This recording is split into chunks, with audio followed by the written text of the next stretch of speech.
Incline dumbbell প্রেসের ক্ষেত্রে আমরা কি ভুল করে থাকি আর কিভাবে সংশোধন করে মারবো, তো আমার সাথে সিয়াম আছে, তো সিয়াম আপনাদের দেখাবে কিভাবে এটা প্রপারভাবে মারতে হয়। ওকে সিয়াম, তো দেখাও। ওইটা হাতে নাও, গুড, সে পড়ো, পারফেক্ট, চেস্টটা আপ রাখো, ওকে, ফুল প্রেস করো, ওকে, আদুরাকে হালকা ওয়াইট করো, পারফেক্ট, গুড, স্লো, ওকে, 2 3 4, পারফেক্ট, ভালো হচ্ছে।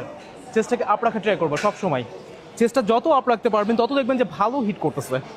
ওকে, তো এইভাবে আমরা ডাম্বেল প্রেসটা কমপ্লিট করতে পারবো। ইনক্লাইন ডাম্বেল প্রেসের ক্ষেত্রে আমরা এই রুলসগুলো ফলো করতে পারি যে কীভাবে হাতে রাখতে হবে, কীভাবে ওয়াইড করতে হবে। তো এটা যদি আমরা প্রপারভাবে মারতে পারি তো তাহলে আমাদের এটা সঠিকভাবে মারা হবে। ওকে, ধন্যবাদ আপনাদের।